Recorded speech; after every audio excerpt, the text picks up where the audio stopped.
very simply, I start the podcast with welcome to the Erasing Shame podcast. I'm joined with my dear, dear friends, David Park, the one that's here in Atlanta. I know that's a very common name, and you'll get to know him as we chat around the coffee table. We're having coffee, but it's not actually a coffee table. It's a folding table. We're in the basement of Dr. Stan Sonu, the other guest in our conversation on this episode. Thank you, Stan, for hosting. Thank you, David, for joining me on this collaboration. Thanks, DJ. It's great to be here. And this is a collaboration podcast for Erasing Shame and for AACNA. What does that stand for? AACNA stands for Asian American Christian Network of Atlanta. And that's a network of church leaders and also lay people who care about the church here in Atlanta to be the body of Christ. Okay, so let's start personal, and then we'll touch on our organizations, and then we'll dig into the collision of faith and culture. Go ahead. Yeah. And I think that's more than 2 hours conversation, but we'll see how far we get. So individual. So okay, around this table, who knows each other the longest? People like origin stories. So how do we know each other? Probably David and I. Yeah? David and me. Yeah, I met Stan. Both grew up in Atlanta? No, I didn't grow up in Atlanta. Okay. But Stan and you live here now. Right. I'm just visiting for a week. Right. But I didn't grow up here. Okay. That's just the point. But Stan and I actually have known each other because we went to the same alma mater. And I did not know that. We both went to Vanderbilt University in Nashville, Tennessee. Mm-hmm. But do you like Nashville hot chicken? I do, but it wasn't there when I was there. So I don't know. Was it there when you were there, Stan? No. I only learned about it after I left Nashville. Yeah. Hot chicken. Yeah. When they said Nashville hot chicken, I was like, that's not a thing. But I don't know exactly what year it was, but it was around 2000. 2002. 2002. Yeah. And I originally started attending Vandy in the early 90s and then dropped out. And then when I made a comeback to Vandy, I was much older. I think I started back when I was 28. So you took a gap year or longer? I took many gap years. Oh, you were the pioneer. Well, it wasn't pioneering. It was failing forward. It was not failing backward every which way. And then I finally made it back to Vandy to finish my degree. But when I did make it back, Stan was attending at that point. So we kind of intersected for maybe only a year. Didn't you graduate in the winter? I finished in 2002. Yeah, December. Yeah. So maybe 6 months because I was a freshman. I was a freshman in 2002. Wow. Okay. Golly. Were you instant friends or you just passed each other in the hallway? We didn't really hang out just because of the age difference. But Stan was a rising because you had multiple gap years. Yeah. Well, I mean, right. That would make you older. Yeah. Yes. Yeah. I'm trying to do math in my head. There. Yes. Not as good. No. For most of my 20s, I had missed out on college. So by the time that Stan was there, he was a rising star. He was just... That's going to be edited out. Yeah. It's true. He was very popular, very well known, and I was getting ready to leave. So we only got to know each other peripherally. But I knew David as a role model. When I was a freshman at Vanderbilt, he was leading Bible studies and, basically preaching. No. At AACF. So he was in a leadership position. So that's how I knew him. I was a lay leader with the ACF chapter there, the InterVarsity chapter for Asian Christian Fellowship. Okay. Because it wasn't there when I first attended Vandy. So when I saw it appear. When I was sort of part 2 at Vandy, I was like, this is what I would have really liked when I was incoming freshman. So that's how we met. Amazing. Now, David and I, our met. paths intersected on the internet. Right. And actually before the internet, if I remember right, because we were buddies on AOL. Depends on if Al Gore is involved, like what he would say. But But it wasn't. Yeah, I don't know exactly how we got to know each other. On AOL, really? That's not a joke. AOL, Export Joy 75. Yeah, Export Joy. Yeah. And I was blogging on a Xanga at the time. Yeah, Xanga. Yeah, and then I don't know how you convinced me to blog about church stuff. Well, that came later. Did it? Okay. But we were chatting on Buddy List and IM. How did we even start talking? Do you remember? Well, my story of jumping on the internet or the pre-internet with AOL and Prodigy and CompuServe. Wow, these are all ancient terms. Yes, they are. This is amazing. Yeah, yeah. I'm very old. Learning right now. Or I'm very old. I'm very old. I'm 58, so I grew up pre-internet and prehistoric almost, right? Yeah. So I grew up with dial-up modems that were 300 baud. Oh man! You would hear the screech to connect, and you would be fighting for the phone line with busy signals. Yeah, phone call would ruin your day. And call waiting would cut off your connection, and your relatives are trying to use the phone. I was like, "Hey, what are you doing on the line?" I would stay up till 3 a.m. trying to get into bulletin board systems, which are the precursor to discussion board, BBS, precursor to social media, and it was part of my marriage also that my wife and I corresponded over email long distance. This might be more context than is necessary, but thank you. Thanks for the signal to move on. This is awesome. This is awesome. Yeah. Well, but some people like those origin stories, like a guy named Jin Lee that we know. Well, this is like not just the origin of us. This is like origin of the internet. But anyway, I forgive. Yes. It was instrumental in bringing us together on Xanga and on buddy lists. And I'm pretty sure I have some of those chats that we had about Asian American and Christianity and our mutual interest in how the two need to come together more instead of being like Asian American Christianity. We just happen to look Asian, but we do everything white people do. And so I was interested in exploring that topic because I don't know why, but I was interested. Well, partly because I'm Asian American and I thought that needed to be a thing instead of not a thing.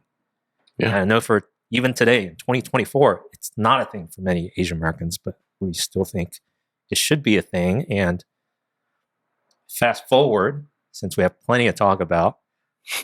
So fast forward from 2005 or so. And we've been chatting on Buddy List and on Xanga, commenting on each other's Xanga blog. And then I've been on WordPress blogs since 2000. We finally met in person. Yeah. On a road trip to New York State, I think it was, for a Bible conference. And we almost had a car accident. And so we've been friends for coming up on 20 years. Yeah. Amazing. Wow. Internet brought us together before internet dating. It's beautiful. Well, let's be clear, it wasn't dating. But yes, the internet did a thing. Yeah. Yeah. And then another significant thing was we got to talking and we started a team blog together, nextgenerationchurch.com. Yeah. And I just did the research 2 days ago, and that had a run of 12 or 13 years. Yeah. You pointed that out. 2005 to 2017. What was a good memory for you during that time? Because you were reluctant at first. I nudged you forward. Yeah. I think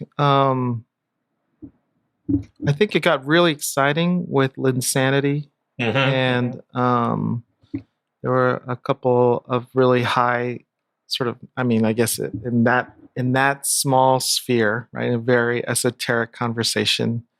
Jeremy Lin, who was, professed Christian and having sort of lightning in a bottle success in the NBA, and just we had a great discussion online, and then I think it got really boosted by other people promoting it, but it went viral or somewhat bacterial. Like it wasn't like viral, but yeah. Dr. Sonu, can you help us with that? Septic. Yeah, slightly. But that was a fun post. I remember we had a very controversial one called "Is Francis Chan a Sellout?" Yeah, that was a big one for us. Then we were on the Deadly Vipers controversy, and so we sort of hit some of the high notes during that stretch. So it was a fun time to blog. And then it went out with a bang in 2013. Oh, that's right. The an open letter to evangelical Christianity, which was led by some real sort of luminaries in our world, which is like Seung-Chan Ra and Eugene Cho and Kathy Kong. Like there were a few, many others who signed on, and it was really good. I think that was in response to not Deadly Vipers. That was in response to, was it Deadly Vipers? No, it was two things that converged in the same week. Okay. One inciting incident was a skit, a little video about church planters playing off of the Karate Kid motif. Okay. I vaguely remember that. And then the other one was the Red Guard Facebook post from Rick Warren. Yes. And the collision was the event for the Church Planter Conference and the Facebook post happened in the same week. And the conference was literally at Saddleback Church. Wow. It was not a coordinated effort on their part, but for some of us as Asian Americans, that was a painful moment, which provoked the open letter. Oh, yeah. Thanks for reminding us. That was a while back. Yeah, I had the opportunity to share about that race and faith incident in a class at Biola a couple months after that. So, and then I had an interesting position in the midst of that because I have friends on both sides of the aisle. I was trying to be bipartisan, but I couldn't broker a deal. I couldn't get a peace agreement going. Yeah. Well, it feels like, based on recent conversations, not too distant conversations that we've been a part of, that there's still some. You would think that in 2024 there would be greater understanding of that's the context. 11 years later. Yeah, there would be a deeper or a better sense of understanding of why that was painful for Asian Americans. But I think, from conversations that David and I have been in, I think there's still a gross misunderstanding. And a quick aside, but I think it's still a pain point, because I think, and I'm so glad that I'm honored to be in the presence of you two for this reason. I'm not, stop laughing. But I am, because you spoke out on something that I don't think we really were able to name clearly until years later, as in invisibility. You were naming what happens when a people are rendered invisible or are just invisible, and therefore there's no sort of consideration of how will this land for this community if we create a Facebook post or if we create a video that uses these tropes and makes light of them. And I think when I look back in the last decade or so in kind of key moments of the Asian American experience, especially in the church, as it relates to experiences in the church, I think there's some of these moments where you made, like, we were visible, or we made ourselves visible in ways that ruffled feathers, but also sparked conversation, moved some people. But yeah, it is, again, I won't go into the kind of conversations that we've had, but I think it's still pretty clear that there are folks who still don't understand why that was painful. Instead, they sort of center those who were put in the spotlight. And I think, to be charitable, we can be charitable and say that the Rick Warren didn't mean an offense. At the same time, an offense was made. So both of those things can be held at the same time. It doesn't demonize anybody. And I don't think that's what you both sought out to do. Well, it's all the more painful and confusing on both sides of the aisle, because it was unintentional harm. Yeah. But unintentional harm is still harm. Right. But some people can't understand that category of harm. Well, and I think proximity has a lot to do with it. So, DJ, you like you said, you knew those people personally. Mm-hmm. I didn't know them, and then I've also recognized the cultural proximity between West Coast Asians versus East Coast Asians. Like, I think on the West Coast, and again, I'm generalizing here, so I mean it's not always true, but I think that if you've had the privilege as an Asian American growing up on the West Coast, there's probably a little bit more of a sense that you belong there, that you've been there for generations. But on the East Coast and in the South particularly, we don't really have that sort of I know it sounds like a very tiny privilege, but it is somewhat of a privilege to be like, hey, we've been here for a long time. We run things out here. You have to count for us. But I think you have that sort of pride in your chest, or that little bit of like swagger on the West Coast that on the East Coast and maybe in the South we don't really have. We are more invisible. We are sort of dismissible and not taken seriously. So when I noticed people on the East Coast or people like myself were saying like, "Hey, you can't. That's a foul. Like that's not okay." I remember West Coast Asians saying like, "It's okay. I know them. They didn't mean it that way." And it's interesting how proximity softened or allowed for that. Whereas from where I sit, I'm like, that just gives white people in my world who are friends with them thinking that it's okay. And I'm sorry, it's not.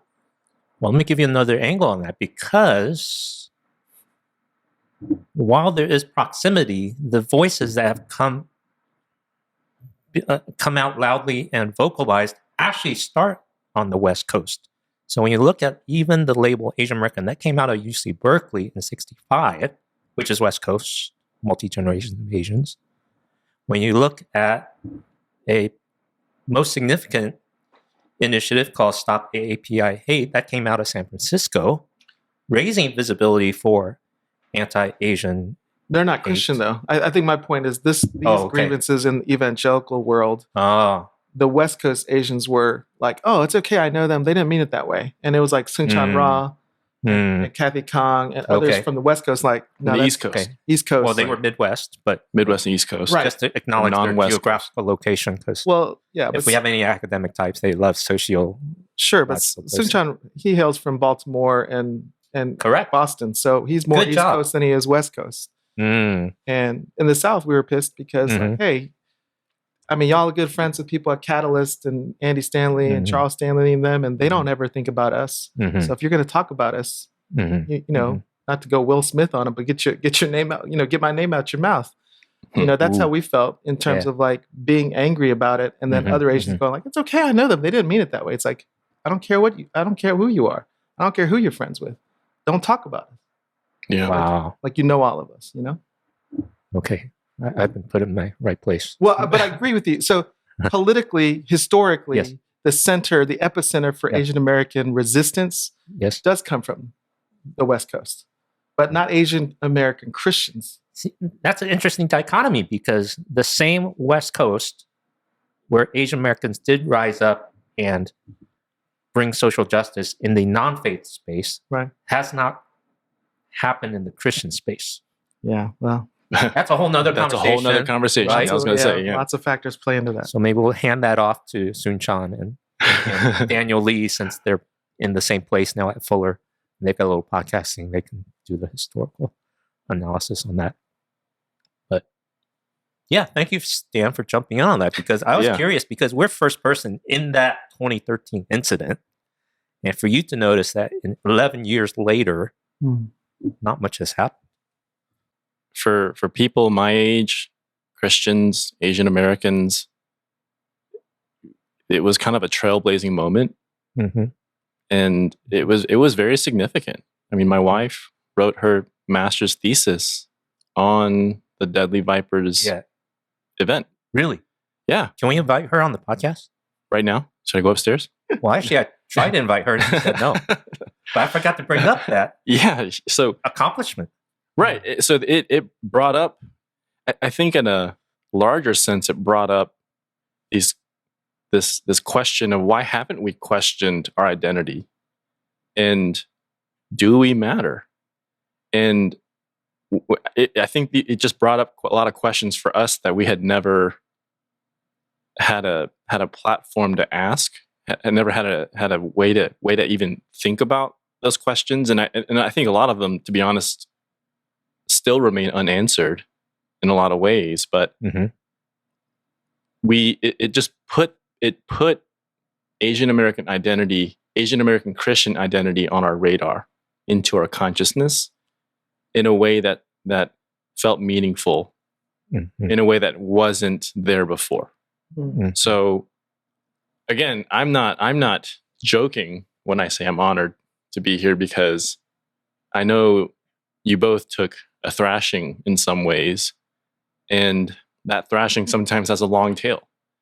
And I'll say it if you don't want to say it, David, but I am disappointed that, we're in 2024 and there's still people who are digging in, who can't understand why that was painful.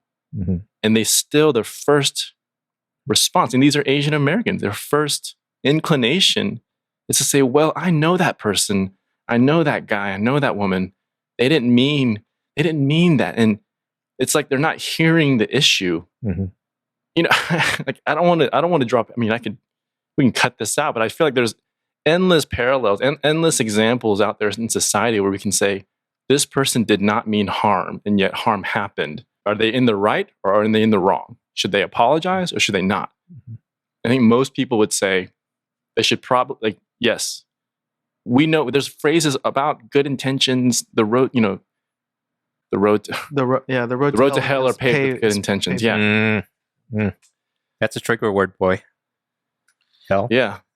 Well, I think the interesting thing that you're bringing up, Stan, is that we're already a subculture, right? And to be at the intersection of two they're not naturally and historically related. To be Asian American and Christian is already Asian and American is already an interesting Venn diagram. But then you throw in that third circle of Christian, evangelical Christianity, and it's like a subculture, right? So the fact that we're having this discussion within a pocket is already very esoteric.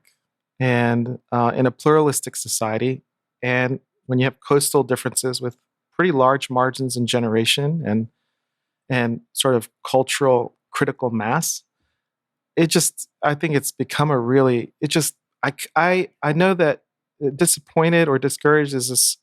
I guess I'm not surprised after spending that much time blogging and sort of fielding comments and seeing what people responded to. I guess I'm not surprised. Yeah. I think Asian Americans, and this is a subject that you're really well familiar with at a clinical level, is that this cloak of invisibility has been a powerful defense mechanism for us, but now it's our curse. And I think when you wear that cloak of invisibility long enough, I would say one of the things I struggled with coming out of the blogosphere and really trying to exercise pastoral and ministerial sort of occupation is that it's hard to own my voice. It's hard to speak up. It's hard to take up any limelight or space without feeling like I'm just mucking up the grind. I'm just feel like I'm mucking things up. I'm complicating things that should be simple. So I and again, that might be like a traumatic response to trauma, particularly when it comes to neglect and invisibility. Yeah. I mean, the last thing I'll say on it is, I think I can step back and let go of the right or wrong aspect of it. But what I find, what still feels like a raw nerve for me is, why couldn't they acknowledge pain? And why couldn't they be empathetic to pain? When a body of believers expresses their pain, why couldn't there be an audience for that first? And why couldn't there be a sensitivity and a willingness to understand and then come around that community? Why is the first reaction and the persistent response one of defensiveness and perpetrators assuming victimhood? Like, why is that? It just, this isn't the church, right? This is the entity, the institution in our society that should be most willing to acknowledge wrongdoing or harm when it happens, intent or not.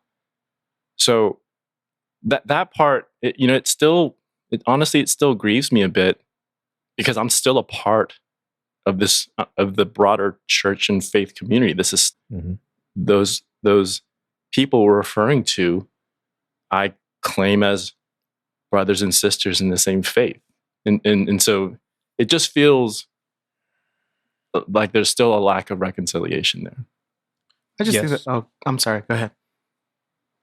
Yes, there's a lack of reconciliation, for sure. The way I was going to wrap up my thought was, so the response to when they hear that pain is, oh, you're too sensitive. Mm-hmm. And my response is, why are you so insensitive? Isn't it better to be sensitive to those who are, quote unquote, weak? Because that's what the exhortation of the Bible is to care for those who are weak or are sensitive, and build the unity and care for one another. Confounding. I guess I think it's natural. I think that those who have power and have never, I mean, that's what privilege is to not have to think about it. Mm-hmm. So when sort of the mainstream Christian culture is suddenly corrected or reprimanded or, admonished to say like, hey, you didn't consider this esoteric group of Asian Americans, I think of course they're different. There's no way that we're seen as equals. So the power dynamic, I think, allows them to be, I've never heard of you before. I don't really care to hear from you again.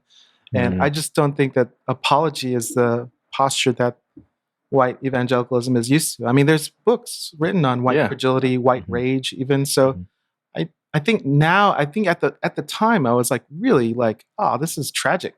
And now I'm like, oh, that's America. I don't think they give you anything. Yeah. Penny, for your thoughts.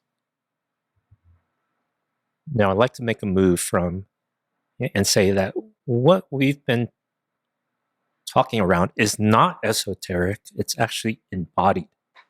Yeah. Even though many Asian Americans, and especially many Asian American Christians, refuse or are not aware of why identity and what issues that we have been blogging about for over 12 years, and having maybe armchair conversations off the record that we believe need to have more voice in conversations on the record in order to bring about healing and understanding. And that's why I found your presentation, Stan, so compelling and breakthrough when you connected the dots of how these issues are not seemingly esoteric, but actually embodied. Mm-hmm. Give us a summary of how you put that presentation together, and you've given it 3 or 4 times at least, both in faith and non-faith contexts. And that intersectionality and collision is remarkable. Yeah. Thanks, DJ, for that. And by the way, you and I met, about a year ago? Yes. Is it more than a year ago now? Just over a year ago, because of a guy named Jin Lee. Yeah. Catalyst Wellness Alliance. And actually, I was introduced to you and David again because of Angie K. Hong. That's right. From Durham, because the two of you and 2 other people were trying to start a podcast about Korean American masculinity, but I'm not sure what happened to that. Life happened. Well, yeah, I think almost from the get-go, you and I have been talking about this since we've met. And this area, this topic that you're referring to is the connections between childhood adversity, childhood trauma, not just in childhood, I could say, but in the adolescent period and even into adulthood. But how those experiences can connect to all sorts of different outcomes that are negative in childhood, in adolescence and especially in adulthood. And there's been I can go into the research on that, but just to respond to your comment, there's just been so much research done connecting these experiences with our health that it's at this point just indisputable. It's been studied in almost every developed country across the world. Several different races, ethnicities, in urban and rural settings, in all sorts of income strata. It's been studied in basically every group you could think about at this point, and the same relationship has been observed. And so most of the research in the United States has focused on mainstream populations that are well represented and often at the forefront of our societal conversations. So certainly white communities, Black communities, Latinx, but there hasn't been a whole lot of information, whole lot of research done with the Asian American community. And, when I first learned about this topic in 2015, 2016, I was almost done with my residency training. So I was 3 months away from graduating, where I could essentially practice freely in any community within the bounds of my specialty. And being that close to finishing my training and learning about this topic, I was astonished. I was angry that I didn't learn about this as a core part of my training. I had it. It felt serendipitous that I learned about it at the time. But it was one of those things where when I heard about it, I knew, oh, this is really, really important. And it kind of kickstarted this journey for me of wanting to learn as much as I could about it. And yeah, as the more I learned about it, I realized how much little there was with respect to the Asian American experience, and especially Asian American Christians. And then in the pandemic, when some of the anti-Asian violence started making headlines, I came across an article in the Times where they quoted Stephen Yun, the actor, and he had that line about invisibility. Sometimes, I'm paraphrasing here, but sometimes I feel like the Asian American experience is when you're thinking about everyone else, but no one is thinking about you. And when I read that line, I feel like my body started trembling, because he named so poignantly the thing that I've been feeling, where I, as an Asian American, as a Korean American growing up, I have when I am a minority, when I am the sole Asian or one of the few Asians in a social setting, I automatically defer or accommodate or squash my preferences, dismiss. I play down my culture. I play down my Koreanness, and not because somebody told me that, not because somebody took me aside and said, this is how you survive, but because instinctively, that's how I survived.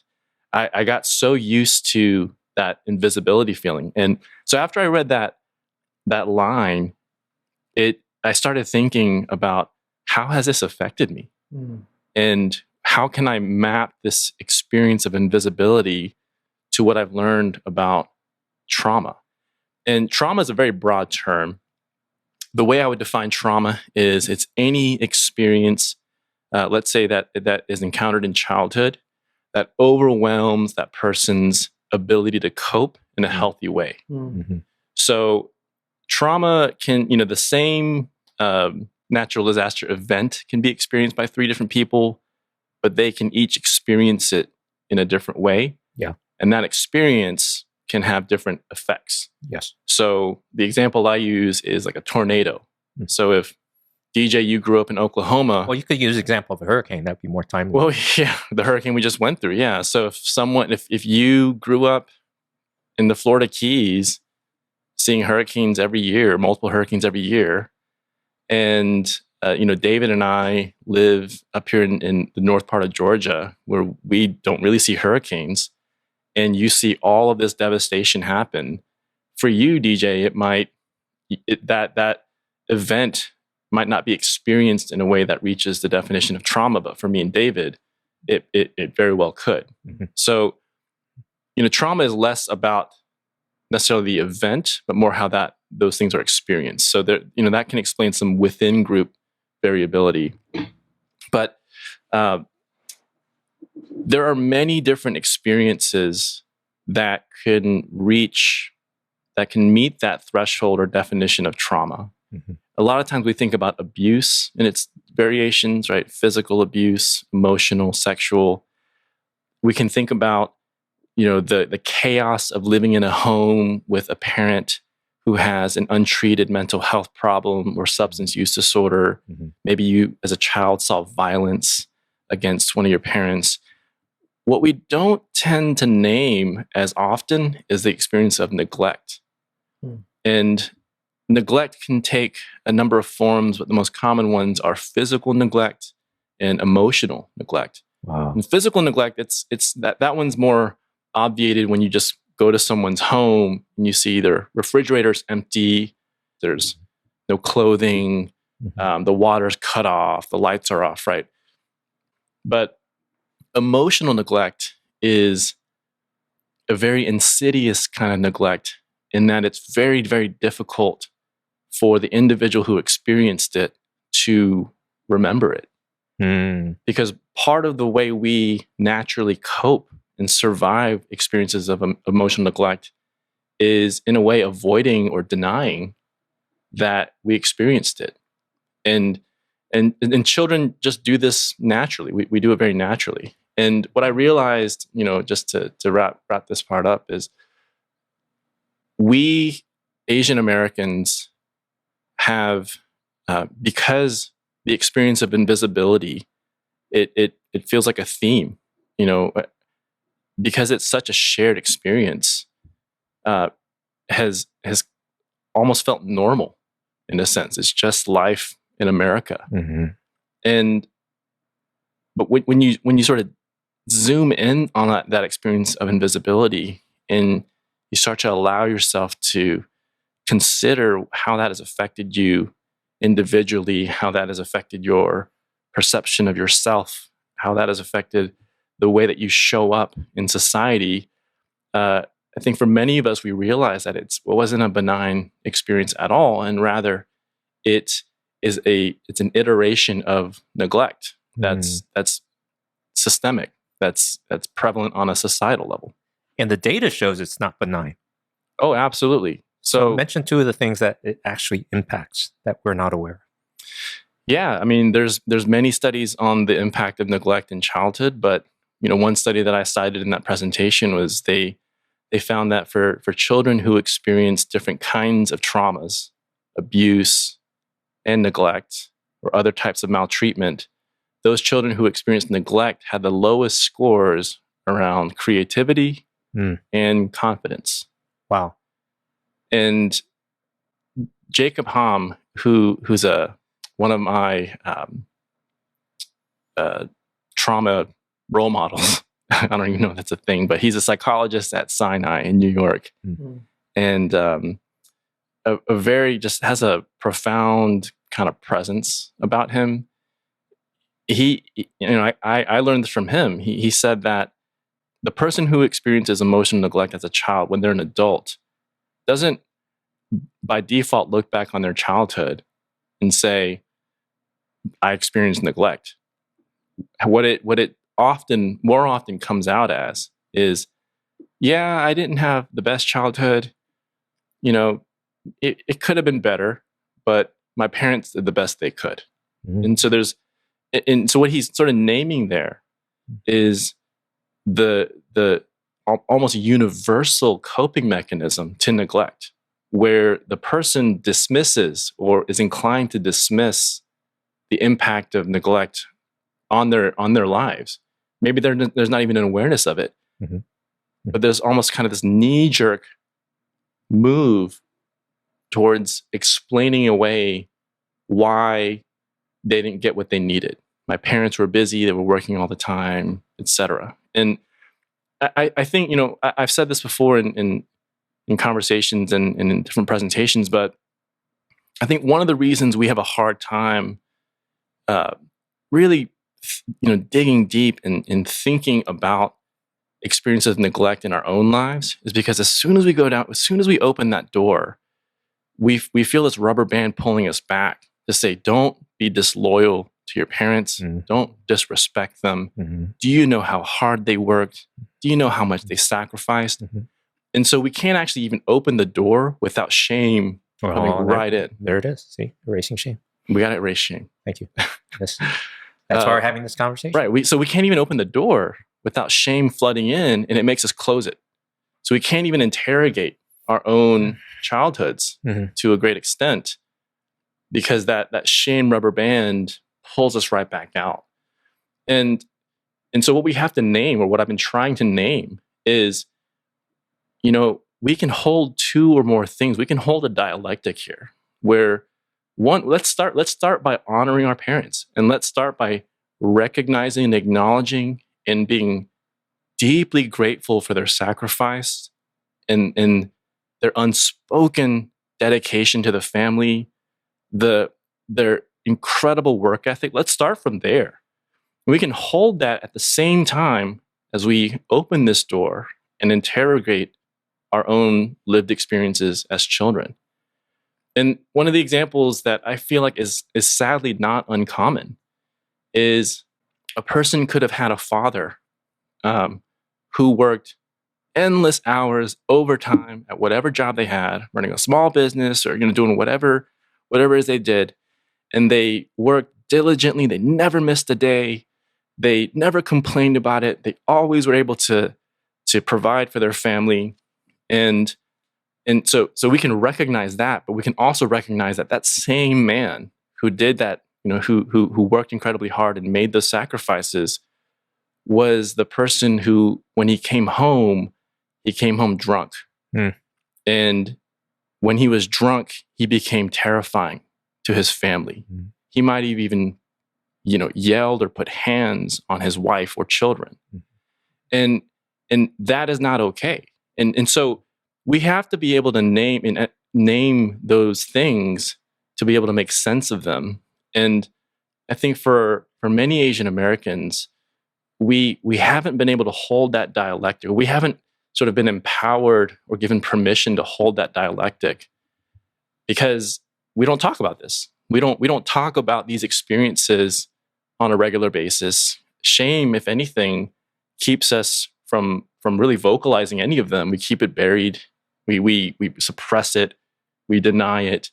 We can't even open that door again because we want to honor our parents and we don't want them seen in a negative light. And what I'm saying here is we don't have to see them and that we don't have to paint them or hold them in a negative light.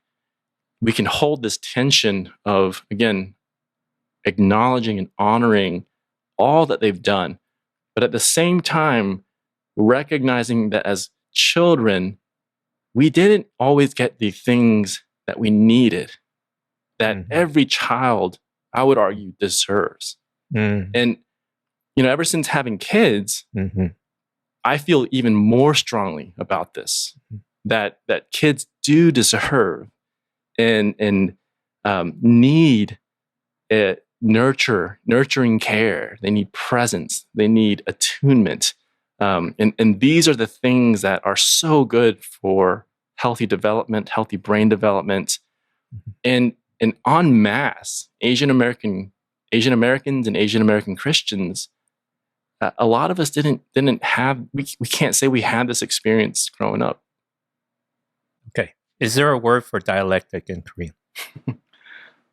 I don't know. Probably not. So I think the idea of holding two things in tension, it just sounds so un-Asian. Asians like things black and white in singularity. And I'm speaking as a Chinese for those who are just listening to the audio. But I would say there is a, I mean, we don't know if there's a word or not, right? But there is a concept of balance. There's a concept of moderation. Okay. You know, in Chinese culture, the yin and yang, right? There's a concept of both and. Right. So I do think it exists. Yeah. And I would say that, you know, well played. Yeah, touche. One of the markers of someone who is living in a chronically stressed state is when it and we can call it like survival brain, when they're living in that survival brain state as opposed to their regulated, whole, or integrated cognitive state, so to speak. One of the signs of it is black and white thinking.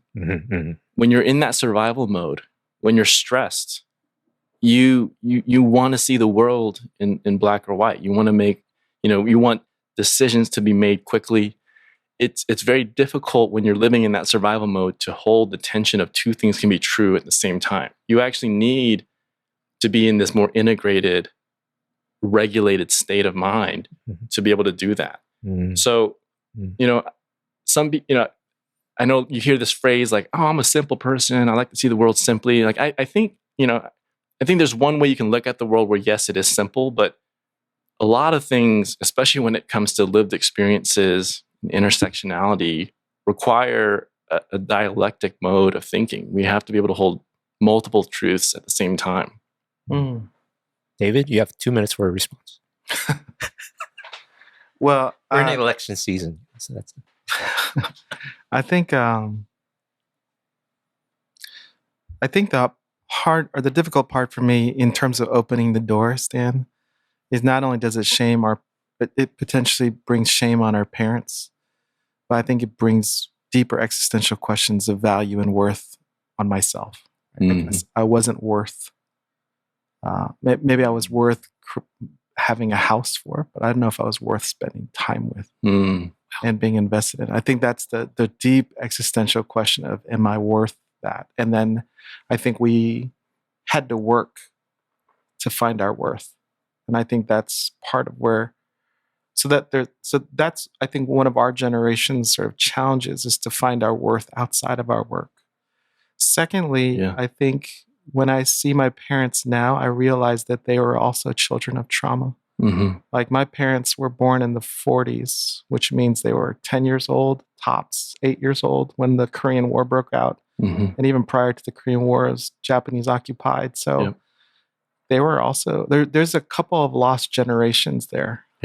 So I don't know, I know that Japan had a pretty big influence for probably a lot of our parents' generation, whether it was in the U.S. gets mixed into this global geopolitics, gets mixed into this because the bombings in Taiwan, the rape of Nanking, is there Nanjing? I forget depends how you pronounce it. Okay, so it's both. But I think there's a lot of, I think one thing that we can all say, and the reason why this is so white, like you said, en masse, is because we're all at least grandchildren of war. And I don't know how many generations it takes to sort of work this out. I mean, I know I hate to say this term because we're in unprecedented times, but I want to say, like, I'm not sure when we've been in precedented times. So the idea of us sort of, I guess, the rising tide of both economic class and stability, now healing is a luxury good we can afford. Oh, yeah. Let me respond to some of those thoughts.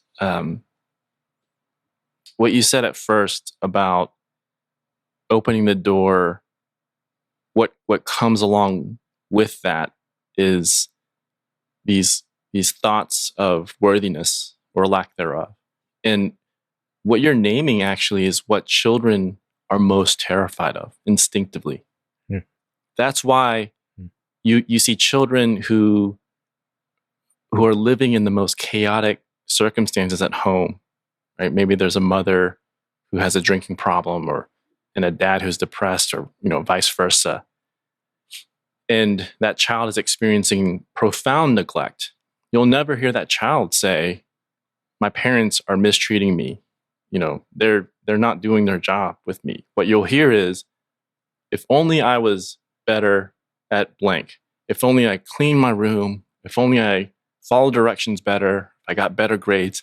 Then my dad would feel better. Then my mom would stop drinking." So they kind of make sense of it real time, because the most terrifying thing for any human being is to come to terms or face that reality that they are unworthy. And this is why I feel like the church has to step in to this trauma conversation, because we have, I don't know how to say it, but we have the gospel that says that you have inherent value for who you are. Like we have the antidote to that dilemma of worthiness, right? And I don't know if there are other pockets of society that have a narrative as clear as Christianity on that point, that you don't have to do anything, son or daughter, you just matter because you are mine. And I wish that we had more of that kind of culture coming out from the church, but instead it does feel like, tragically, we live in this performance-based, externally validated mode of worthiness, where you have to accomplish, you have to succeed, you have to say the right things, believe the right things, you have to act the right way to be accepted into the community, but also to have a sense of self-acceptance. So, you're hitting on something really deep and profound there. And I think, for me, if it wasn't for Christianity, I don't know if I would be able to open that door. If it wasn't for the gospel and who God says I am, I don't know if I would be able to open that door and truly interrogate what my experiences growing up, both in the home, in the community I lived in, and how society viewed me. But it's because of the gospel that I feel like I have, a holy kind of armor to go in and I'll be okay, But that's a question of faith, of course. The last thing that you said, though, this idea of luxury, I want to just gently and kindly push back on that. Gentle. Come on, be yourself. No, because I've made this point to DJ before, but because I've heard from multiple people that we live in this kind of this period of luxury where we get to heal, we get to ask the question of what life, what did I go through, and I think I don't think this is what you're intending, but one of the sort of unintended consequences of that thought is this is frou-frou in some way. This is superfluous. This isn't necessary. And I think my two thoughts around that is, one, what is harder truly? What is harder in the sense of not changing anything, living life as it is, not being aware of any of this, just doing things reactively, or B, once we know that this is going on, trying to change course. And changing course means doing the work, asking the questions, opening the metaphorical doors, and in a sense, stepping into the painful experiences that we are terrified of thinking about. What is harder? I would argue it's B. B is way harder. But at the same time, I agree with you. Yes, we are not living in societal chaos where we are forced to live in this sort of survival mode day in and day out. In that sense, yes, we have the opportunity and in some ways the privilege, but I wouldn't call it a luxury. I would call it a responsibility. And it's a big, challenging, lifelong, daunting responsibility that you can't do alone. We need a movement of people to be heading in this direction. I don't think it can be this sort of one-off thing. I think it has to be church communities, church culture that's shifting towards healing, not calling it a luxury, but we have a responsibility. And my second point is the responsibility is not, it's one to our wounded selves, the younger version of ourselves, the children that are living within us, but it's also to that next generation, to our children, our literal children, to which we have this responsibility to heal. At some point, there has to be some generation in our society, but just in the line of humans, where we say enough. Like, I'm not going to mindlessly pass on that which I experienced as a child, that which my parents experienced as children, that which my grandparents experienced as children. We have to say enough. Because the thing about intergenerational trauma, if it's left unaddressed, if it's left unseen, if it's left buried, it's like a snowball that's going downhill. It's going to pick up speed. It's going to accelerate. It's going to get bigger in mass, and it's going to cause more problems. It's going to propagate. It's going to proliferate. And I think I would argue, this is not to turn the conversation in a different direction, but I think we're seeing the evidence of that in our society today, in our fragmentation, in the broken communities, in our loneliness, in our pursuit of comfort, of these efforts to self-soothe, in place of connection and community. We're seeing the fruits of intergenerational trauma picking up speed. Forgive me for insinuating that it's a luxury. I didn't mean it that way in that sense. I think I meant it, and I really think what you're proposing is absolutely beautiful and necessary. However, I feel like the challenge is, how do you go from a generation that was trying to survive, that neglected us to survive, and now we're neglecting our kids just out of sheer distraction and hedonism, for lack of a better word? Ooh. Because we're trying to, again, one of the things I've noticed is that the tail of neglect is super long. And you're right, you actually have to be awakened and shaken out of it to be like, unless you own this is a curse upon generation. Yeah. So I totally feel you, but I find that even, and I'll throw myself under the bus first, the courage and attention that it requires to heal is often a cost that's more than I can afford. Yeah. I don't think this is not short order work. No. This is not a season that we go through. I recently read a book called What It Takes to Heal. And it's from an author who was a mental health provider in the Black Lives Matter movement. And she was responsible for like the mental well-being of that organization. And she saw it crumble from within. Right. And she said something I thought was so profound, that like, healing, we all want it. It's not a destination. You don't arrive at it. It's an orientation. It's a movement too. It's a process. And I think that's what it is. It's not this sort of end state that we can exist in, or we want to exist in, where now I'm the father I want to be.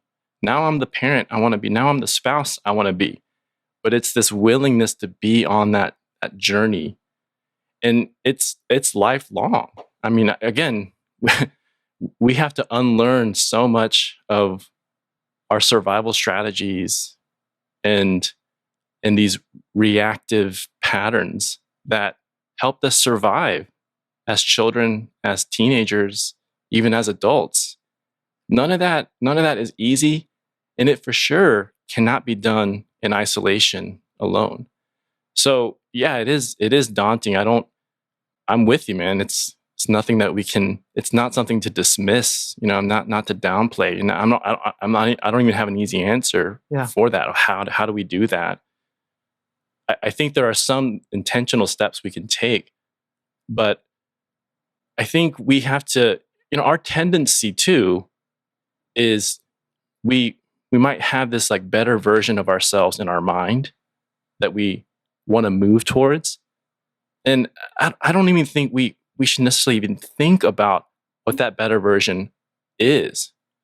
I think it's it's a step-by-step, very granular, very slow process of unlearning and relearning, and coming to terms with who we are and our identities and embracing who God says we are, holistically, not just left brain, but right brain, and in our bodies, who God says we are.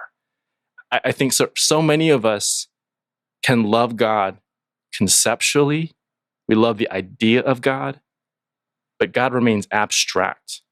And you hear sermons all the time where the gospel is talked about in this abstract sense. I feel like that is actually endemic in Asian American churches, where we talk about theological concepts. We talk about God in this truth sense.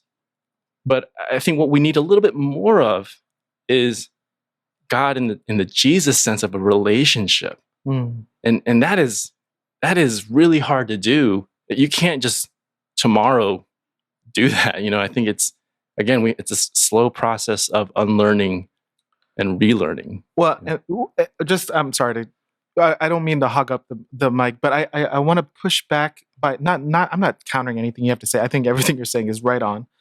I think that the reason why this sort of erosion of self is very difficult, and we're on an upward incline on that, is because the democratization and the empowerment of the individual has made it so that before I could be oppressed by or marginalized by some external force.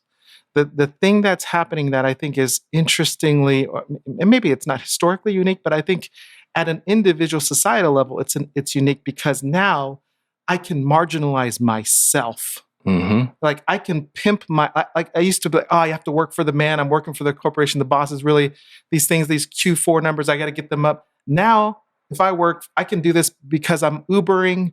I'm YouTubing myself. I'm pushing myself out there. I have commoditized myself in the pursuit of something else. So to that degree, which before somebody enslaved me to erase myself, now I pimp myself out, and who do I have to blame? I am my own slave master. I am the source of my own injustice. And I think that is a novelty historically that through technology we haven't had before. And so the even, and you know this too, is like the industry that is so quickly propped up, even in Christian discipleship, even in Christian spiritual formation, in Christian therapy. These have become industries that now we're like, how do I keep up with this? The thing that was supposed to be for peace and all these retreat centers is supposed to be for peace. I've got spiritual formation directors, blah, blah, blah, this and that. We have no peace. I am like, my appetite for this has made me a glutton to the point that I cannot fast. And there, to your point, the hard work is to let it all go. And really be honest with who I am with God. And that is a terrifying space that there is no proxy. There is none. There is no proxy. There is no substitute. And there's no model. Right. There is no model for you, as there's no model for me other than to be like, oh, I see Stan doing it. That gives me the courage to do it. But that's where I think this gets really hard. Technology has exacerbated this. But I would also say, though, that when you read like Thomas Merton, he talks about the false self, the false identity, true identity. And he wrote, I think, in the mid 20th century. That was kind of his prime. So even then, with the industrialization that he was seeing across society, he could see how much we're so willing to put the false self out there, and neglect this true self. This is why I said in that presentation, going back to it, DJ, that verse, love the Lord your God with all your heart, soul, and mind, and love your neighbor as yourself. That as yourself part wrecks me, because for most of my life, I've just sort of bypassed it. Oh yeah, of course I love myself. But lately, what I'm really kind of to your point, David, is like, do I actually love myself in with faith, in the way that God sees me? Right. No, I don't. I love myself to the extent I can put this false self easily out there that makes me feel good in society. But loving myself if I had none of that, I think that it's not a matter of selfishness, it's a matter of faith. And I don't know that in the church we have a healthy way of talking about that. I don't know. I really struggle with that. I think we're very reluctant to even consider the question because we have a knee-jerk response against selfishness. We don't want to be self-absorbed. We don't want to talk about things that validate self-absorption or selfishness or selfish behavior. And I can go into some thoughts about that, like the difference between a healthy kind of self-love and selfishness. I think those are actually on opposite extremes. But we have to, I think those are some of the things that we need to be talking about more because, Thomas Merton says, you can't actually love your neighbor until you love yourself. You can't actually love yourself until you love your neighbor. Like that's a dialectic. It's a paradox that can only be made sense of in a supernatural sense. The world will tell you to choose one or the other. Love others, but completely neglect yourself. Or be so self-absorbed that you don't care about anybody else. The gospel says like you hold those two things in tandem. And the only way to make sense of that is to know that who we are and who others are in God. And let's dig down and drill a bit deeper into this as we've explored and drawn the context of your learnings from the neurobiology and medical and our bodily response to trauma and family systems, neurobiology, and so on into the church, which we've just started revolving around. And aside, in the show notes, we'll add a link at erasingshame.com to the full presentation because that is worth listening to, that you're getting an intro to in our conversation here. Will you add a link in your show note? Sure. All right. Dave has gone on the record and said he will also add a link to the show notes. So that's worth listening for the entirety. But we want to touch on that, introduce you enough so as we join this conversation, you can get a sense of why this is such an important conversation.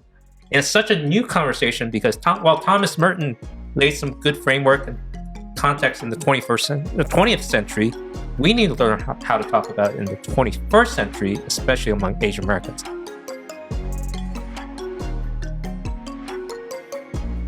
So continuing this conversation, we have the gifted and talented Hannah On, worship leader at 4 Points Church, which happens to also be the church where Stan Sonu attends. And he made a version of this presentation that we just alluded to that's in the show notes of our respective podcasts about average childhood experiences, trauma, and Asian American identity, and our Christian identity. And he had this incredible aha moment as he surveyed the audience of Asian American Christians in suburban, upperly mobile greater Atlanta, that this neurobiological response of neglect even showed up in these very accomplished people that were not having maladaptive behaviors per se. Well, I'll just let you describe that and have Hannah and David join that conversation, because that's where I think this conversation needs to start and continue. Yeah. Beyond this podcast. I know Hannah would have a lot to say about it, and David. Yeah, so a few months ago, or several months ago, I had the opportunity to share on mental health and the adverse childhood experiences study with our church, and about 60 people out of our community of, I think, 300 or 400 came out. So it's a pretty sizable group. I was actually expecting only like 20. So 60 people came out, and just a bit more background about the adverse childhood experiences study. So the study that we were talking about before, the different types of trauma, a lot of those categories came from or became more popularized through the adverse childhood experiences, or ACE study. And what these researchers did was they asked 17,000 adults about 10 different categories of interpersonal adversities that could be experienced before the age of 18 only in the home. So they asked about different kinds of abuse, different kinds of neglect, different kinds of stress that a child could experience in the home growing up. Mom or dad with a mental health problem or a substance use disorder, an incarcerated relative, intimate partner violence against the mother, etc. And what they found in the initial study was, in the initial study, I would say, importantly, of these 17,000 adults, most 75% were white. I think the next, or 75% were white. I believe 11% were Asian or Latinx. 6 to 8% were Black. 75% had gone to college. 100% were insured. So this was a very middle class / affluent participant group. And in this sample of people, about 2 out of every 3rd person had 1 ACE or more, and 12.5%, or 1 in 8 people, had 4 ACEs or more. So they were shocked when they did the study. They didn't realize how common adversities were in childhood because we don't talk about them. So, fast forward to early 2024, I'm giving this presentation, and I invited those participating to do an anonymous ACE questionnaire, give the same questions that were asked to the original sample. And I didn't know, honestly, what to expect. You're right, DJ. Our church community is predominantly Asian American, and I think it's okay to say this. We're mostly middle class / affluent. People live all over Atlanta, but I would say that it's a fairly affluent community, and it's a community in which people seem like they're doing well. Like they have their lives together. They live in good neighborhoods, have homes, have stable jobs. Kids seem to be doing well. And so we did the ACE questionnaire, and I don't remember the exact numbers. I think it's in that presentation, but I do remember one number or one statistic that was surprising. And it was that instead of 1 in 8 or 12.5% having 4 or more, as it was in the original ACE study, it was like 30 to 35% of the people who were there had 4 ACEs or more. Wow. Yeah. And I didn't show the distribution of ACEs in the presentation, but when I looked back through the data, emotional neglect was a really common experience. So I would modify what you said. Ostensibly, it doesn't seem like, if you visit our church, it doesn't seem like there's a lot of dysfunction or a lot of maladaptive behavior going on. But it's very clear at the same time that people might be hurting. And what we're really good at is not necessarily working through that hurt or pain. We're actually really good at denying it, moving on, suppressing it, burying it, distracting ourselves from it, being preoccupied with other things. And the evidence of the dysfunction perhaps might be more subtle, but it's in our relationships. It's in our marriages. It's in the relationships we have with our children. And it's not to blame anybody. That's the very opposite of what I'm trying to say here. It's just to say childhood trauma, childhood adversity that goes unaddressed, that isn't witnessed, that isn't recognized. We know from, again, an abundance of research, it causes all kinds of problems. And most predominantly, it causes relational problems. I think what we've done as a church is begin this process of talking about it. But I think in large part, and this is not to criticize our church in any way, but we've so normalized living with the ACEs and not dealing with them. That is actually more common than the counter narrative of unpacking that. And I know Hannah can speak to those experiences or that process. We've so normalized just living with ACEs that we accept relationships and friendships that are superficial, that are perpetually dissatisfying. We accept as normal disconnection from our children. We don't know how to regulate, and I'll speak for the men here. We don't have a capacity to understand our emotionality. We understand rage and glee from sports. I don't know, but our emotional menu is greatly limited. And instead of wondering, like, why don't I experience the full range of human emotions, we say, well, all men are like this, or Asian men are like this. We've created these stories that allowed us to keep things buried. And I think that's not unique to our church, but it's probably common in many of the Asian American churches, not just Asian American churches, but churches across the U.S. Now, Hannah and Stan, how long have you been part of 4 Points? And Hannah, what was your response when you first heard that? I think we've both been We've both been at 4 Points. 2 years? Yeah, we started early 2023. Same time. Yeah. Oh, recent. Yeah. Okay, but we go way back. Yeah, we do go way back. How far back? Farther back than David and I go. No way, really? Yeah, really. Yeah, like a youth group. Yeah, this far back. Yeah. Hannah was one of my worship mentors growing up.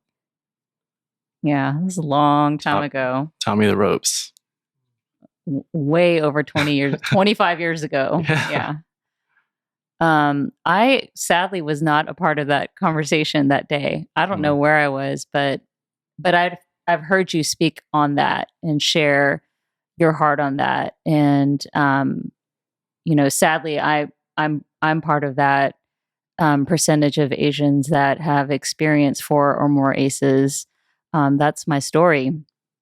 And I don't know if you want me to go into that or not, but I think I can go deeper into my story, but as you share what you're sharing now, I think I always look towards hope and the hope of being restored, the hope of redemption, the hope of changing the narrative, the hope of changing the trajectory of healing that God is doing within us, within our children, from generation to generation. And I feel like God's been doing that work within my heart over the last, 10 plus years. And a lot of that just started with the awareness of, I need help. Mm-hmm. I'm broken. I grew up in a very messed up family. And I think for many years, I kind of ignored it. I hid it. I didn't realize it. And I just thought this was my lot in life of growing up in a very abusive home, physically, verbally, spiritually abusive. Even my earliest memory as a 4-year-old is just the kitchen table being flipped and food being thrown everywhere, to being forced to memorize scripture in Korean or the Apostles' Creed in Korean when I'm 4 and I speak English, and if I wasn't able to memorize it, I was beaten. And this is a 4 or 5-year-old child. And so for the longest time, I just thought, okay, this is the way that life is for an immigrant family. And my parents immigrated from Korea in the 70s. And I just thought, okay, this is all I know. And this is just the way that it's going to be. And so by the time I hit college, I was like, I just want to get out of here. Although I went to school like 2 miles from my house. But I was like, I'm going to get out of here and not come home. And I never came home, even though it was 2 miles from my house. And it wasn't until I got married right out of college, and I had 3 babies. And it was when I had my 3rd baby, I had a moment where I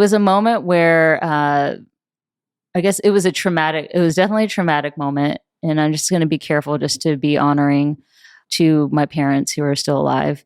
But it was a traumatic moment that made me realize that, yes, I need help. And I have a very distorted view of God. And that's impacted because of my view of my own father. And so that just sent me on this trajectory of getting help, the help that I needed. And I didn't realize that me getting the help that I needed was the healing journey that God had me on, the path that he has had me on for today. And so it all started off with starting worship school. I went to a worship school called Worship Circle, and I went on a retreat. It was like right off the bat, I went on a retreat, and I just remember being an emotional mess and feeling like, because I hadn't left my kids in ever, and this is my first time away from them. So that was one thing. And then the other thing was Good Father had just come out that year. And every time I heard that song, I was a wreck. And I could not lead that song corporately because I could not believe that song in my heart. So I couldn't lead it from my heart. And so I remember walking into that space and hearing about and learning about hearing from God. I don't know if you guys have ever heard about that, about hearing or listening prayer. And it's just spending some time in silence and just asking God questions and spending time to hear what God has to say to you. And so they gave us some questions to ask God. And I remember just sitting there, and the last question was, Father, show me how much you love me. Tell me how I'm your beloved daughter. And I just sat there. I sat there for a whole hour, and I got to that last question. And when that last question hit, I just remember the Lord just speaking over my heart. And it's not like a audible voice, but it's just like a knowing in your heart of God saying, I'm a good father and I love you. And it was just those very simple words that rocked my world and just sent me on this amazing journey of healing. And I just finished this book called Renovated by Jim Wilder. And that has rocked my world lately as well, in the sense that he talks about how God, through his Hesed love, through salvation, he's after our hearts. And he, through his Hesed love, he attaches to us through his attachment love. And that's something that I've been processing and realizing, like, as a child, I was never attached to my parents. They never gave me they gave me love, but any attachment I received from them was very detached and not what I needed to function as a normal adult. And I can say in that moment after I read that book, and I wish I could say more eloquently about this book, but obviously I can't. That's okay. But I can say that moment marks when God just put his hand upon me and just said, I love you. And he was attaching himself to my heart. And that forever changed the trajectory of my life. And just from that, I was just like on this mission of healing. I went through counseling, and I did EMDR counseling through a lot of the trauma that I experienced. And along the pathway, he also brought me to spiritual direction. And in spiritual direction, God God has, that's kind of where I've landed in this pocket now of my season of life, is just experiencing friendship with God and noticing the movement of God in my life as he continues to heal me on my healing journey. Mm-hmm. So that's just a short nutshell of what God's been doing. But just the realization to the transformation. And he's still doing the work and still moving. And but there's the awareness piece that's going on within myself of, man, I'm broken. I need help. What can I do to change? What's going on within me? Where is that brokenness coming from? Where is it stemming from? Is it from my childhood trauma? Most likely, yes. What specifically? Is it a memory? Could be that. Just been going after all those things. Yeah. That's powerful because, I've known you for a long time, like we said, and I know you've been a Christian for a long time and a devoted one. You were not half-hearted with it, even at an early age. And I think it makes it that much more powerful that you've had these experiences lately, these revelations, these awakenings. And I think it just goes to show how much we can, and I'm not saying this is what you did, but certainly in my case, I can play church. I can play the faith game so well. It's almost, I can't see the distinction between, is this real faith or is this my external need for am I seeking validation externally, right? I couldn't, but I think the more aware we are of our stories and how they've impacted us, the more we can start to make that distinction more clearly and hear actually what God is saying in our lives and then believe it and embrace it, accept it, all those things. Can I jump in and ask if this, the presentation of this and your story, Hannah, which is really compelling, do you feel like the receptivity of, just your community of 4 Points, that you feel like they get it and they're leaning in? Or is it like, well, people who get it, and the people that are moving on? I think there are pockets of people. Yeah. I feel like there's some initial enthusiasm, and it's honest, it's true. But over time, there's a regression to the mean. To be balanced about it, I don't think one presentation is going to shift culture. One presentation is not going to move someone. All we did there was raise the issue, bring it to people's attention, put it on their radar. So I didn't have an expectation that would be the catalyst for a movement. At the same time, I think, and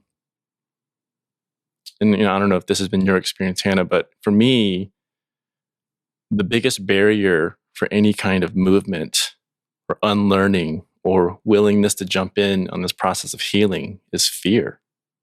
And in some ways, the affluent, the successful are in a more precarious position because we have, through our privilege and through the financial security and social security, not the benefit, but the sort of all the payoffs that come with external success, we've kind of cocooned ourselves against the reality of the situation we're in, and it makes it really hard to discern what's broken in my life. In some ways, we can live an existence where we don't have to come to terms with that brokenness. The marriage is not working. The marriage is dysfunctional. But I can instead of dealing with it, preoccupy myself with golf or other leisurely activities, make sure that we have a scheduled date night. and then we can look back over 5 years and be like, well, we made it that long. Obviously, we're doing something well. I don't want to be too on the nose here, but I think in some ways, this is a really, really steep uphill climb that we're trying to pursue here. I do feel like the path forward, though, is exactly what Hannah mentioned. It's this restorying with others in community. I don't think anybody can be on this journey alone. In fact, I don't think that from one, like physiologically, we are social creatures. We do better in healthy community. We need that. But two, I don't think God would have us do this in isolation. I think the point of community is to represent and mirror like what it means to be a healing presence to each other. So I wish I saw more of that.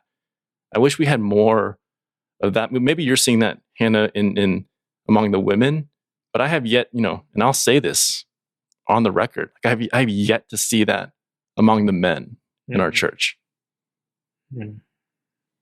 I've actually had the opportunity to walk with 5 other women in our church this past year, and we have been part of a story group where we've gone through Dan Allender's workbook called To Be Told, and once every couple of weeks we come together and we write our story. We write a part of our story, and we share our story, and we hold our stories, and we cry together.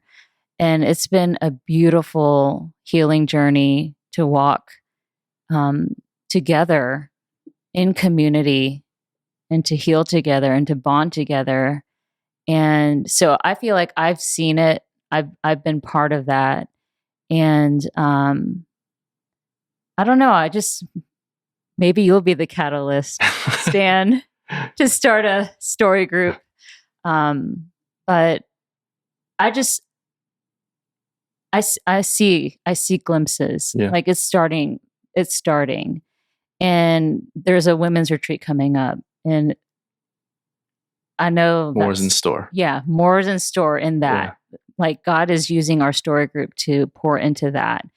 And I feel a lot of excitement for that. And I just keep thinking of the phrase, hurt people, healed people, heal people. And the more that we can be talking about this, the more awareness that we can bring, the more that we can share our stories, the more that it brings healing to the community. Yeah. Yeah. I will say, I might come across cynical about it, but I am truthfully hopeful. The thing about our church is this community, our pastoral leadership is really open to this conversation in ways that I've never seen before. And it's not this navel-gazing kind of openness where, okay, we're going to be completely insular, but there's a sense of desiring the both and. Like we want to be outwardly focused and intentional, but not to the extent where we're neglecting our own internal well-being. And I mean, we're not perfect at it. And I would say like the goal isn't to be perfect at it and to never to have no, to avoid any missteps around it. But I think for that reason, as a community, we know more than we did a year ago. Mm-hmm. And we certainly know more than we did 6 months ago. And we have certain ministries, the story group that Hannah's talking about, emotionally healthy spirituality, where we have sort of organized ways to talk about some of these things. So there is positive movement, but I guess I at times feel the weight of it all. Mm-hmm. And the part that always gives me urgency is like, I'm a pediatrician, and so I want to see children thrive. I want to see children do well. I don't want to see children grow up in homes where they feel like they have to perform to get attention or affection. Like that was us. Like we have lived through that, where love was conditional or attention was conditional. Being in relationship with our parents felt conditional at times. And this is so for me, I guess the urgency comes when I sort of see the intergenerational implications of it. And that, again, that's not to throw anybody specifically at our church under the bus, but I just know I've seen it in my clinic, I've seen it in the research, I've seen it in my friendships, I've seen it in my own life. Unaddressed trauma creates not only health problems, but relational fragmentation, context of emotional dysregulation that create harm. So I have hope. Ultimately, at the end of the day, I think this is what God wants, and He needs us to wake up and move it along with Him, or at least participate in this in an active way. So I definitely have a sense of hope on that, but at the same time, man, it's a really steep mountain to climb. I think it's particularly steep because we are a people group and a culture that is prone to abstraction. It's prone to disembodying. Like that separation is there. And I think it's true that it's been going on for a couple of generations, not just ours, but our parents' generation too. And I think that to reverse this, I think is going to take a while.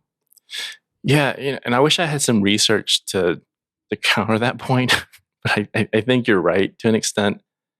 I will say though that, and take it or leave it, because animal models don't map to humans 1-to-1, right? But in murine studies or rat-based or mouse studies, they find that it takes 1 or 2 generations.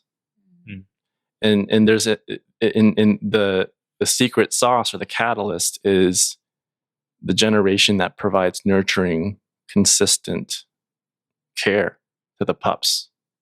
And from my practice, when in just my experience with friends who are parents, like I know 99% of parents love their children, and they ache for their children.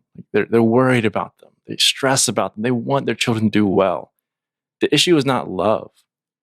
The issue is presence, and how, or the lack of presence that prevents us as parents from being able to see our children when they're dysregulated and not label that as my child is sinful and I need to discipline him towards obedience. Like that's the issue. We've sort of misplaced or mischaracterized some of those behaviors to this non-specific designation as sin, when if we were actually in the present moment and could attune and understand what's going on in their brains, we would see, oh, they're dysregulated because they're really disappointed about this other thing. And then they didn't get a good night of sleep. And they're hungry right now. So this is why they're throwing a tantrum in the middle of Target. Like we would have better eyes to see what's happening, and there'd be less of this sort of disconnect or fragmentation, relational fractures that happen all the time. And with parenting, it's not about perfection. In my clinic, I'll offer to parents, hey, the most important thing is not that you're perfect, or that you get it all right. The most important thing is repair. It's having the presence and the willingness and the freedom from shame to go to your child and say, you know what, son, I lost my temper. I shouldn't have yelled at you. You must have been really scared when I was yelling. And I lost control.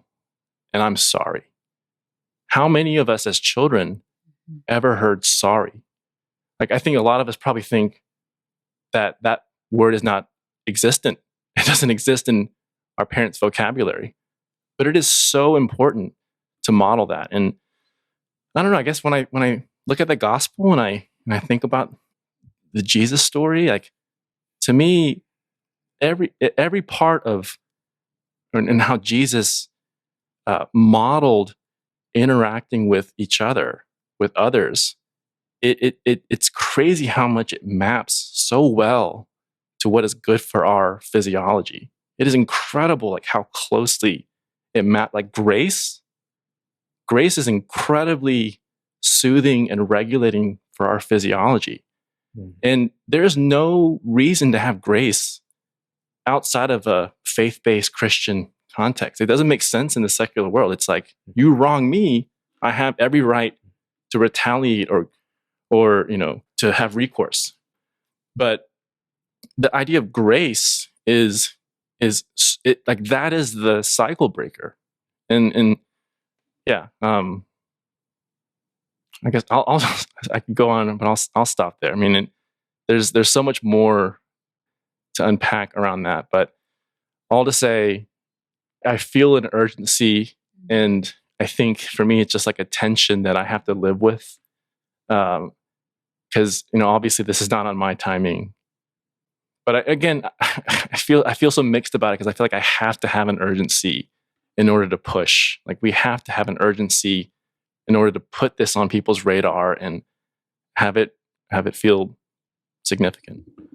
Don't you feel like your sense of urgency is being reciprocated? I feel like there's a rising tide of Asian American Christians who maybe they don't know the data, or they're not maybe they're not familiar with all the technical terms and phases of whatever. But I think that there's a real hunger for this. So I would imagine the movement that you're seeking is probably rising as we speak.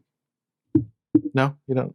Well, I mean, I hope, like, Hannahs don't grow on trees. I'm encouraged at what Hannah has experienced and is a part of, and that's very local. That's happening at our church.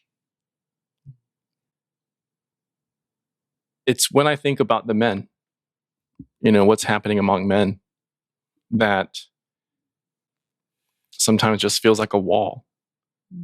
And yes, there are some men who do care about this, but I've also been in groups of men where it just, again, regression to the mean. It feels like all you can talk about are sports and really trivial or superficial things that don't involve any kind of vulnerability. Or, I always say, like, if people are not boring, but conversations can be boring. And the reason conversations are boring is because it's one or more people are projecting a false self. We're saying something that's a cliched statement, but there's just not something real. Like, something real is not happening in that exchange. And I've been in a lot of boring conversations. Again, not to condemn anybody. I'm sorry, Stan. I'm really... It's never boring with you, though. On behalf of the boring conversations that we've had. No, I'm just kidding. I will say this. I think because it's an embodiment issue, I'm not sure conversation is always the best medium for men. I think the entree may be fishing, or it may start at the ball game.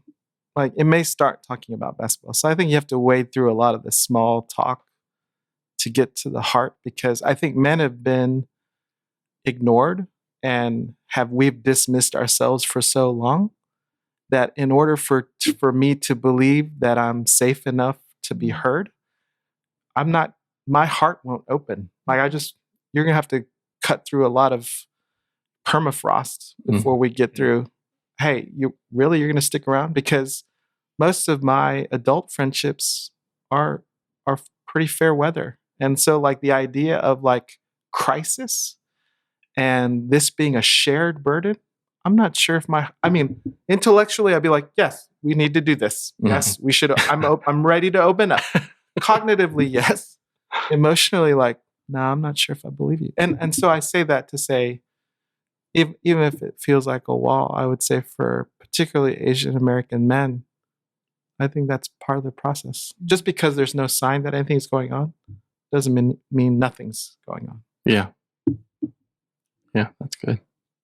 We've been talking for about 2 hours, and I feel like we're just, speaking of like cutting into the permafrost, like we're just getting started, but this might be enough for a sort of entree into this, and hopefully we can have more conversations like this going forward. DJ, you want to say any final words? No, thank you. And my hope is this is a conversation starter. And to our listening audience and viewers looking over my shoulder, add a comment if you would like us to continue and what you would like us to respond to. We would love to see this permeate our generation and set up our next generation to really thrive and be a healing not for ourselves only, but for the world. That's the gospel. Amen. And I want to push on Stan's point here is pastors, church leaders, lay leaders, it can't happen. Like healing can't happen unless you are willing to confront, encounter, and push through these awkward conversations, dark moments of going into these memories, going into these experiences, and really digging, like really excavating some of this harm and neglect, abuse, and trauma. And so if this is going to happen at the urgency and at the scale that I think, Stan, you're talking about, is we can't get there unless leaders are willing to face some of these shadow sides and dark corners of the church. And I think you're right. The church is the place where it can happen, but it can't happen unless we're willing to face it. I can say something. Just as a worship leader, just reciprocating what you're saying. I'm thinking of the phrase that I'm quoting a phrase that Matt Redman said, you can't sing until you've seen. And you can't, for me, I could not lead Good Father until I'd seen the goodness of God as a good father. And for our leaders, ministry leaders, pastors, staff, just listeners, you can't sing or you can't say or speak out loud until you've seen. That's good. My final thought on this, there's so much left to unpack, that's for sure. I think so one fruit of my journey of being in this space since 2015, when I first learned about it, is, and I didn't mean for this to happen, there was a period between 2015 and 2019, David knows, where I was really burned out, frustrated, and bitter at the church, especially the Asian American church.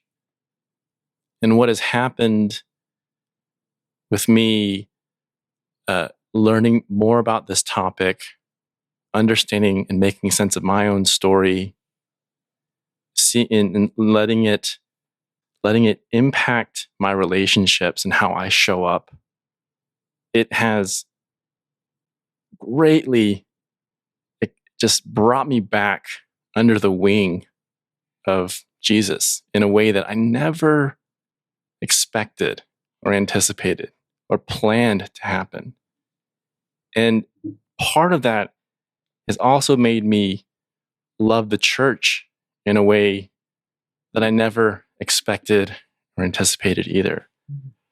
And I know I've said a lot of things here that can kind of land harshly on the church, but my intention is not to just criticize and leave it, but tell the truth from where I see it, and then be a part of the process of change. Not to critique it from afar or be bitter and sit back, but to tell the truth, embrace the challenge, and be a part of the process. I say all that because I just don't know if we can see healing in our society anywhere else outside of the church in a meaningful way. And that's not to criticize secular institutions or anything like that. Again, I go back to this concept of grace. We have the perfect model of grace through the gospel. We have every reason to embody grace towards not only people around us, but ourselves. And I think the more that we can really let grace move us, and the more it can fill our nervous system and our circulation, and the more it's in our body, the more we will see healing happen. So I know, again, so many thoughts left unsaid, but I think the church has to be a part of healing. And the Asian American church, I think, has an incredible opportunity for transformation as we continue to explore and try to understand who we are and as a community and what we're here to do. I think we have an incredible opportunity to be a catalyst for change and healing that will extend beyond the walls of an Asian American church. Amen. Thank you for listening to the Erasing Shame podcast. Get this episode's show notes at our website, erasingshame.com. Subscribe to the Erasing Shame podcast on Apple Podcasts, Spotify, YouTube, or any podcast app. And please add a rating and review so that we can reach more people with our message of hope and healing.